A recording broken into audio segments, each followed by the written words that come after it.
wabarakatuh. Salam Pramuka. Selamat pagi kakak-kakak semuanya. Apa kabarnya hari ini? Ya, semoga sehat selalu dan dilindungi oleh Allah Subhanahu wa taala. Saya senang sekali bisa menemani kakak-kakak semuanya. Perkenalkan, nama saya Piska Angelia. Di sini saya sebagai pembawa acara. Telah hadir narasumber kita, yaitu Kak Sukar binti Hongkong sebagai andalan kuartir cabang Gerakan Pramuka Cirebon. Selamat pagi Kak Hongkong. Selamat pagi. Apa kabarnya hari ini? Alhamdulillah baik. Jadi ada beberapa hal yang ingin ditanyakan mengenai ambalan.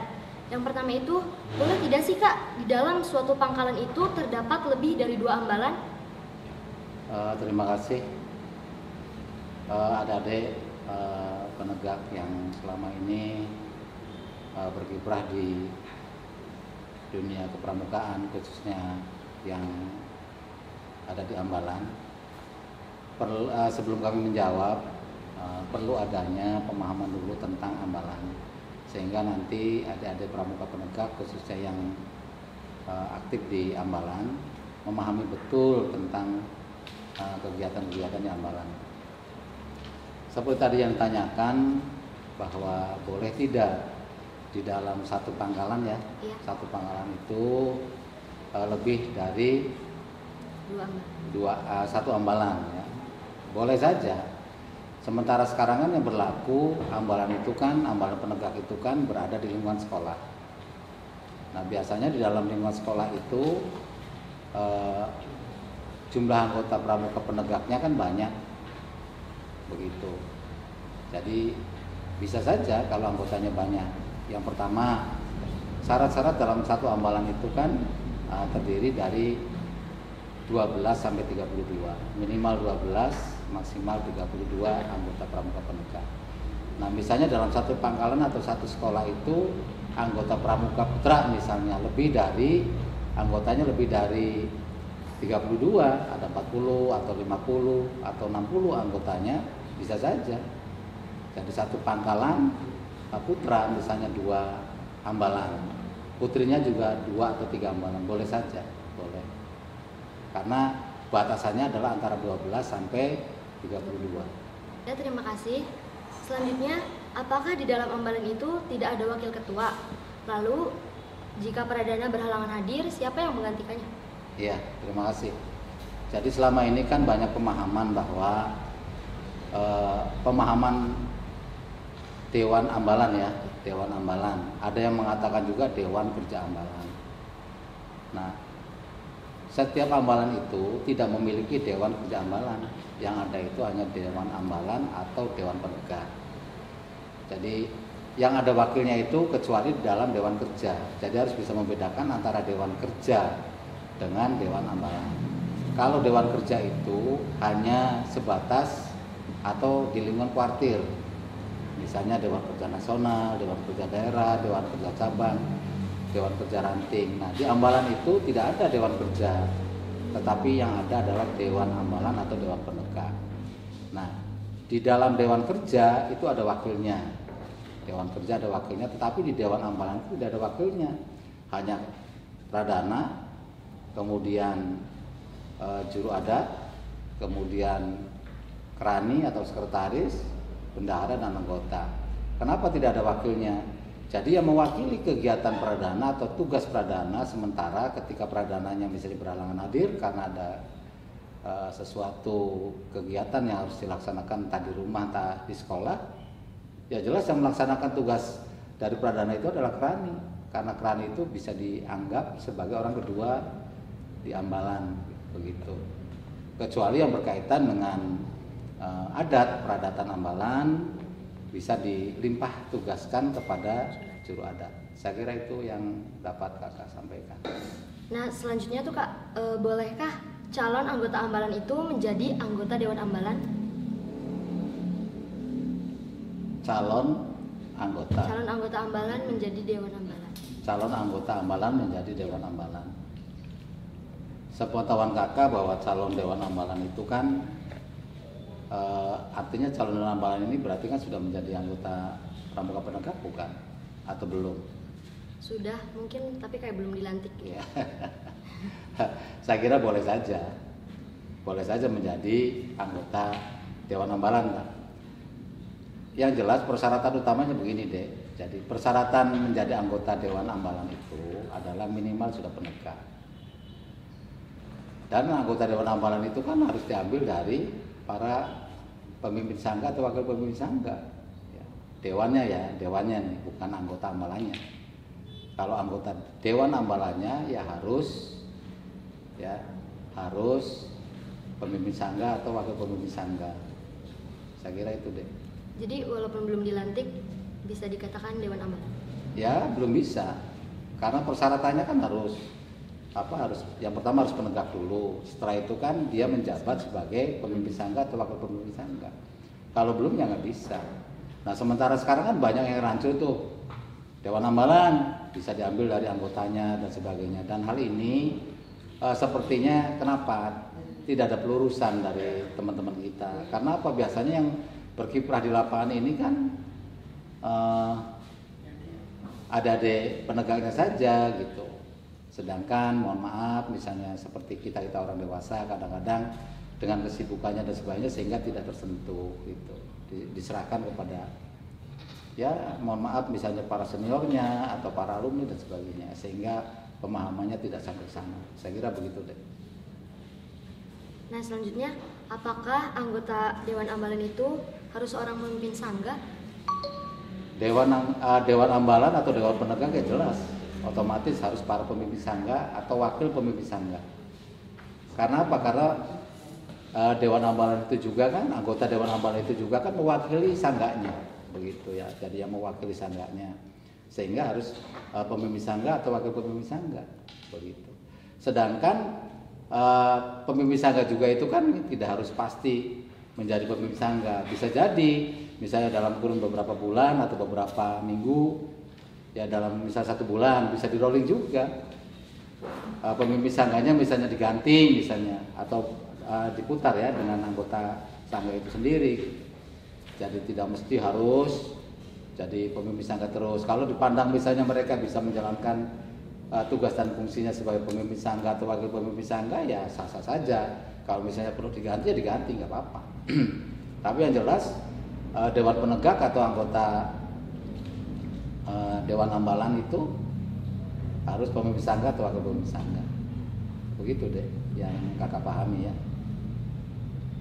Selanjutnya, apakah menjadi Dewan Ambalan itu atau Dewan Kehormatan ada seleksi khusus atau melalui pemilihan? Menjadi anggota Dewan Ambalan atau Dewan Kehormatan bisa dua-duanya dipakai. Mau pemilihan khusus silakan, mau secara otomatis juga tidak apa-apa. Tetapi secara otomatis kalau menurut kakak, para pemimpin sangga dan wakil pemimpin sangga adalah Dewan Kehormatan, anggota Dewan Kehormatan. Tapi barangkali di Ambalan itu dalam rangka pengembangan teknis, yaitu maksudnya ke teknis, mau pura-puranya mau dipilih dulu atau diseleksi dulu itu sah-sah saja. Tetapi secara otomatis kalau para pemimpin sangga dan wakil pemimpin sangga itu adalah anggota Dewan Kehormatan. Dan Dewan Kehormatan itu kan sesuai dengan jumlah sangganya. Kalau misalnya sangganya 4, berarti ada 4 kan? Ada 4 ditambah dengan wakil berarti 8. Yang satu ambalan. Nah, berarti dalam satu pangkalan itu kan ada 2. Umumnya dulu ya, misalnya biasanya ada 2 ambalan putra dan ambalan putri. Tapi bisa dikembangkan lah itu. Jadi administrasinya masing-masing. Saya kira begitu deh. Ya, jadi secara otomatis lah kalau menurut saya sih. Karena apa? Supaya mereka itu jelas tugas dan fungsinya begitu. Memang fungsinya sangga itu apa ya Kak di dalam sebuah ambalan? Ya kalau fungsinya sangga itu kan menjalankan tugas-tugas ya. Apa keinginan daripada sangga itu sendiri harus dilaksanakan gitu dengan baik. Fungsinya fungsi pembinaan juga di sana di dalam sangga itu. Nah, sedangkan sangga-sangga juga kan kadang-kadang dalam satu ambalan itu kan tidak mesti harus 4. Ya, kadang-kadang anggotanya sedikit ya cuma 1 sangga. Ya pradana ikun ya anggotanya itu gitu. Karena apa? Karena selama ini kan di dalam penerapan mohon maaf ada beberapa pangkalan yang misalnya jumlah anggota penegaknya itu sedikit, ada berapa orang, 7 orang misalnya, itu gimana cara kerjanya juga ya. Nah, maka dari itu pemahaman tentang fungsi daripada sangga maupun Dewan Ambalan juga harus diberikan pemahaman kepada dari kita. Walaupun dalam hal ini para penegak itu harus selalu mencari, ya tidak disuapi. Nah seperti sekarang ini kan harusnya para penegak itu mencari begitu. Karena ini adalah dibuat ya untuk wawancara atau sekedar ngobrol-ngobrol tentang ambalan dan sebagainya, kita sampaikan. Seharusnya anak-anak penegak itu tidak seperti itu gitu. Mencari sendiri, kenapa ini boleh, kenapa ini tidak boleh, tugas saya itu apa sih sebenarnya, fungsi saya ini apa Kak. Nah selama ini kan ada kita kan nggak mau yang semacam itu. Bisa jadi nggak mau mencari, atau kadang-kadang mereka sendiri takut.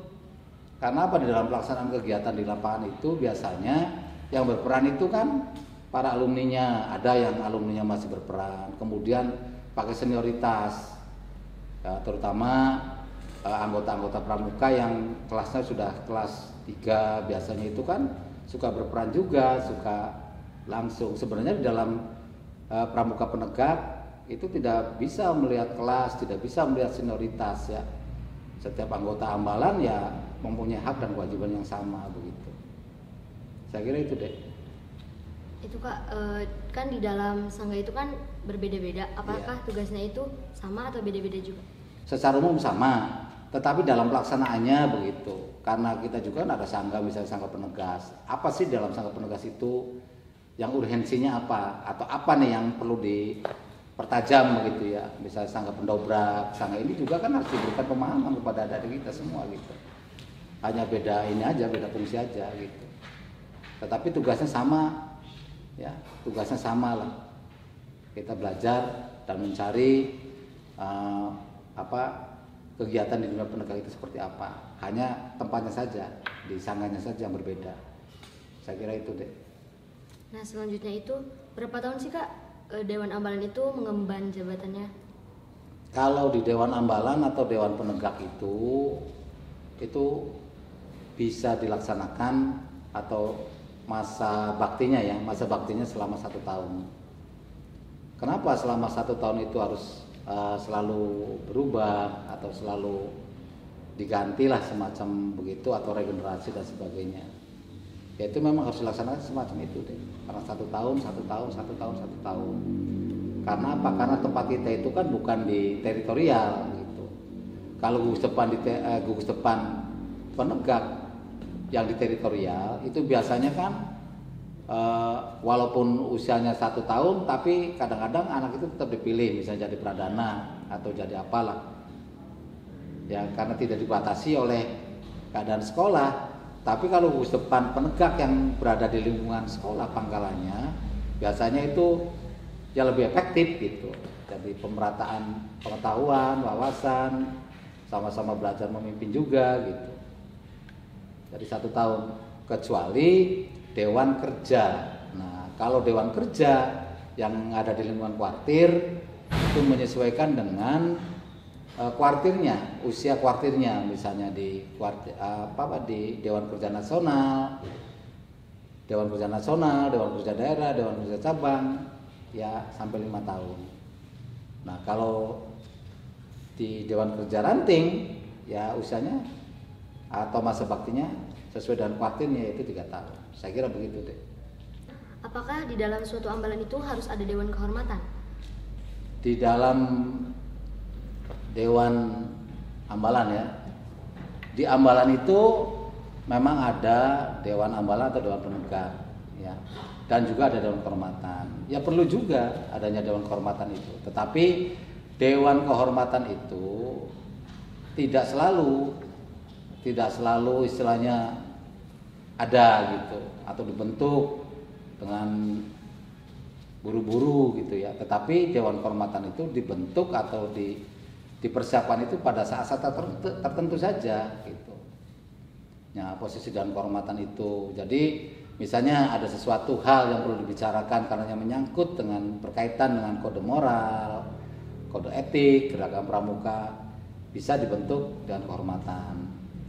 Nah, tidak ujuk-ujuk dan kehormatan itu. Nah, selama ini yang kakak mengamati nih, kakak mengamati sekian tahun di ada beberapa ambalan yang kebiasaannya yang ada adik kita yang mohon maaf yang sekolahnya misalnya kelas berapa, kelas 3 tuh?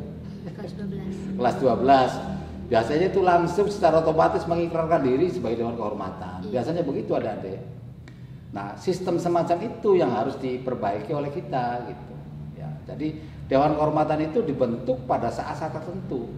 Jadi, Itu ketika diperlukan saja. ya, ketika diperlukan bentuk aja dewan kehormatan gitu. Misalnya mau menentukan pelantikan, misalnya pelantikan calon penegak atau pelantikan penegak kapan dan sebagainya, silakan itu dibentuk dan kehormatan karena sesuai dengan fungsinya gitu deh. Misalnya mau memberikan penghargaan kepada siapa untuk diberikan bintang tahunan misalnya kepada salah satu anggota, silakan, dan kehormatan nanti yang membahas dan membentuknya. Ya, jadi saya kira begitu. Jadi dan kehormatannya tidak terus saja dan kehormatan, enggak, sewaktu-waktu aja gitu. Saya kira begitu deh yang kakak pahami. Nah, selanjutnya berbicara masalah lambang ambalan tuh Kak. Ya. Kan fenomena saat ini kan banyak yang sekolahnya itu masih mengekspos lambang ambalannya itu ke media sosial. Memang lambang ambalan itu bersifat rahasia atau tidak? Ya, yang kakak tahu dulu ya, bukan dari barangkali ada petunjuk pelaksananya. Sekarang itu ada sih, ada petunjuk pelaksananya, bahkan yang mengatur penempatan lambang ambalan itu di sebelah kiri sebagainya. Sesungguhnya di dalam dunia kepramukaan itu, khususnya dunia penegakan, kita tetap mengacu kepada simbol-simbol atau filosofi dan sebagainya ya, kiasan dasar. Kalau yang kakak tahu bahwa lambang ambalan, senjata ambalan, sandi ambalan, amsal ambalan, itu semua kan kelengkapan ambalan itu ya. Nah, kalau menurut kakak hal itu tuh tidak perlu diekspos atau diperlihatkan ke orang lain gitu. Karena perlengkapan ambalan itu kan milik kita gitu, milik ambalan kita. Jadi yang tahu ambalan kita. Karena itu juga bagian daripada pendidikan kepramukaan gitu. Nah, kalau misalnya ini misal ya, contoh misalnya kan banyak nih ada kita yang pakai lambang ambalan dan sebagainya. Nah, ketika nanti misalnya acara-acara tertentu, misalnya ulang tahun ambalan atau apalah acara-acara yang dianggap penting di ambalan, jadi orang lain udah nggak permainannya tuh udah nggak bagus lagi gitu, karena udah ketahuan sih. Iya. Gitu. Jadi lambang ambalan, senjata ambalan yang tahu ambalan kita sendiri. Itu rahasianya ambalan kita sesungguhnya begitu di dalam permainan dunia kepenegakan ya. Tuh, jadi kalau diperlihatkan ke orang lain kan berarti tahu. Nah, gitu. Tapi kalau misalnya disimpan tapi tidak disakralkan, tidak disakralkan, misalnya senjata ambalan kita misalnya keris misalnya, kemudian disakralkan, enggak begitu. Itu kan hanya pelambang saja. Yang tahu adalah intern ambalan itu sendiri, dan orang lain tidak perlu tahu. Begitu. Ketika ada orang lain misalnya menggunakan lambang ambalan kita lah, itu tahu ini ambalannya misalnya Pangkalan SMA ini gitu, lambangnya ini, berarti ada yang membocorkan ini rahasia kita, kan begitu ya. Iya. Karena di sini semuanya adalah pendidikan semua. Nah, saya kira itu deh. Adapun barangkali muncul ada cukran dan sebagainya, kakak sampai hari ini belum sempat membaca atau melihat gitu ya. Tapi yang kakak dapatkan dari dulu di dunia kepenegakan itu semacam itu, dari para andalan dan pelatih-pelatih kakak yang membina semacam itu. Jadi kiasan-kiasan itu ya semacam itu yang harus dilaksanakan gitu. Nah, khususnya di Kuarcap Cirebon sampai hari ini juga disarankan untuk tidak dipasang atau dipublikasikan. Yang tahu adalah hanya anggota ambalan saja.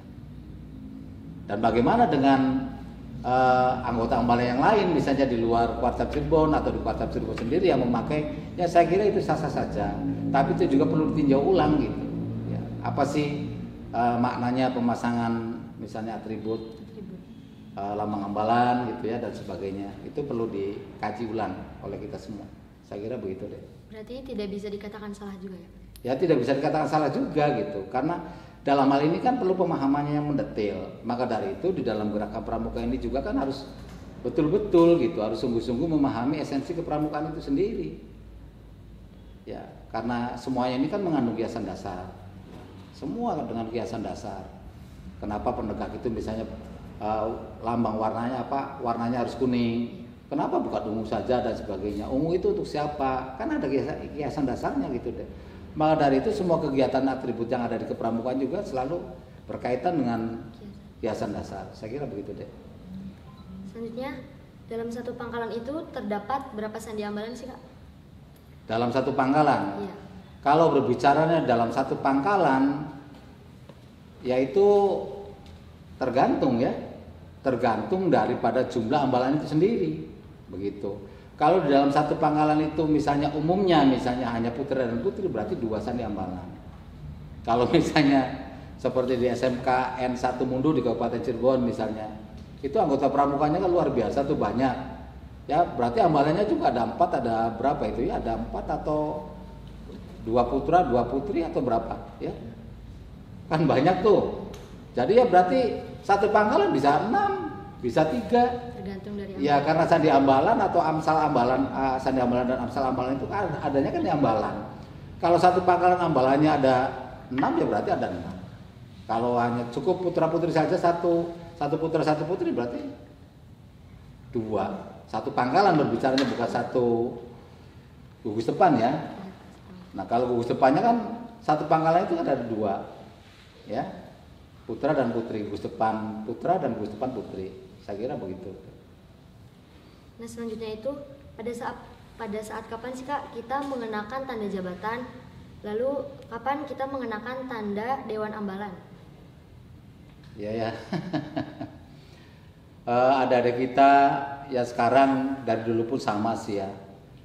Ketika kita kadang-kadang rancu juga memakai tanda-tanda atribut yang dikenakan oleh kita ya.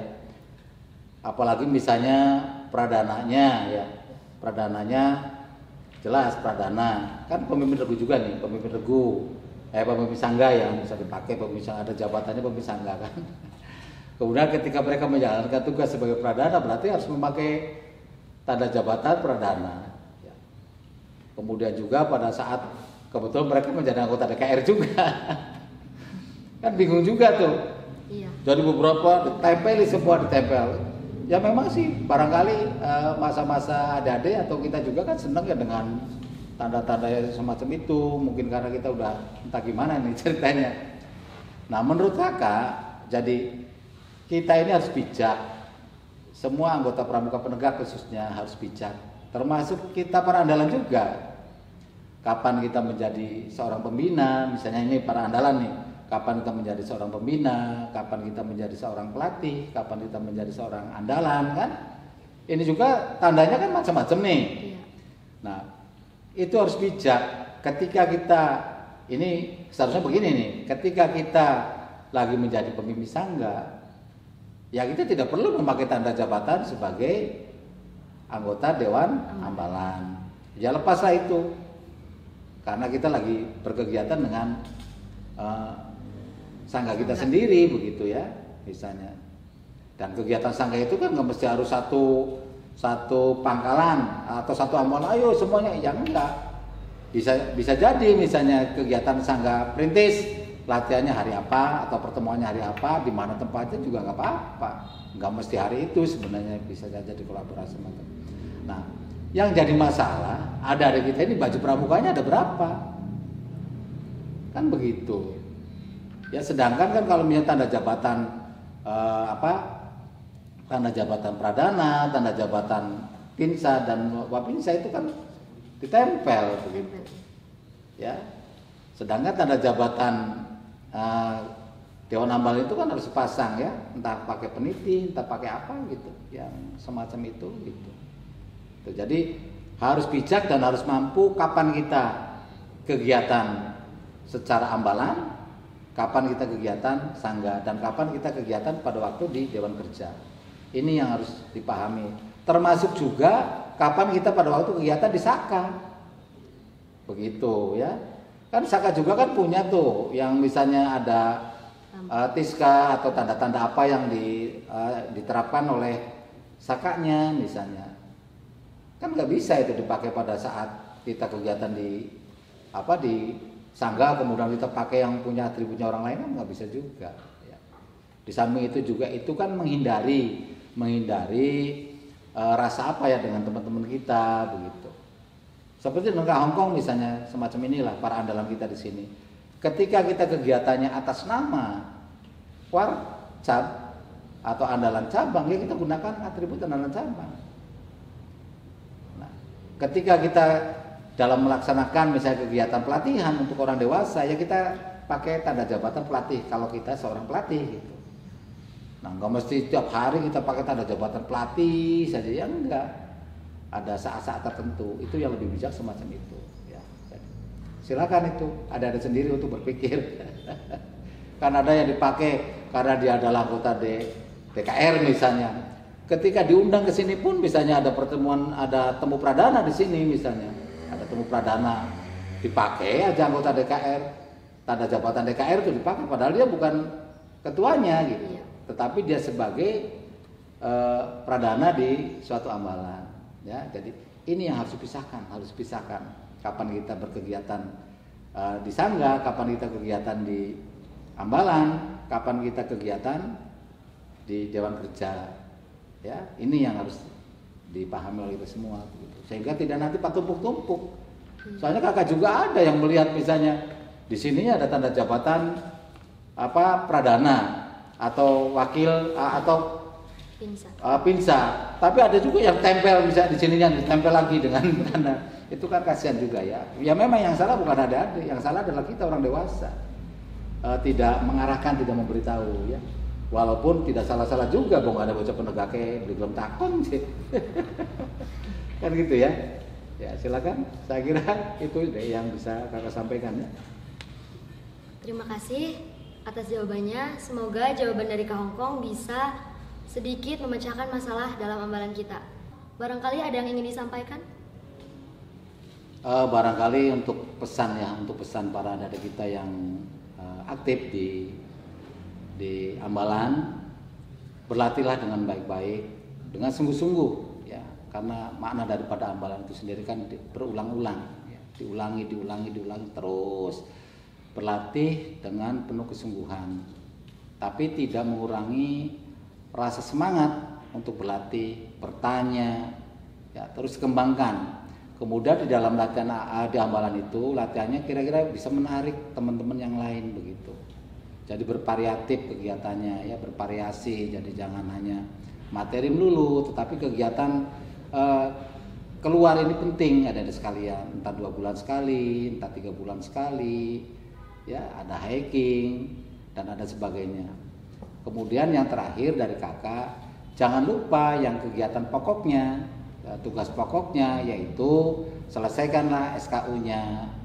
Yang belum bantara, selesaikan bantaranya. Yang belum menyelesaikan SKU laksana, selesaikan sehingga sampai ke Garuda.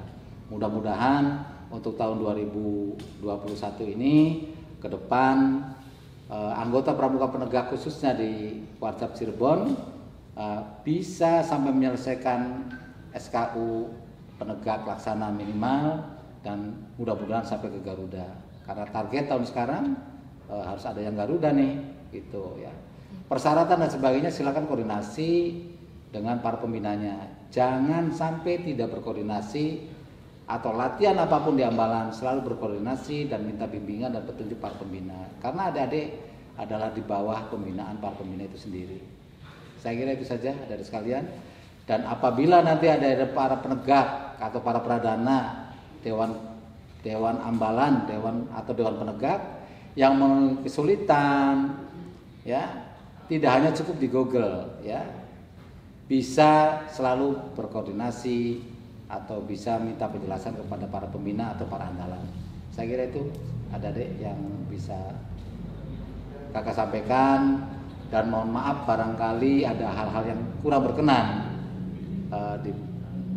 di adik-adik maupun kakak-kakak sekalian, sekali lagi saya mohon maaf. Wabillahi taufiq wal hidayah. Wassalamualaikum warahmatullahi wabarakatuh. Terima kasih.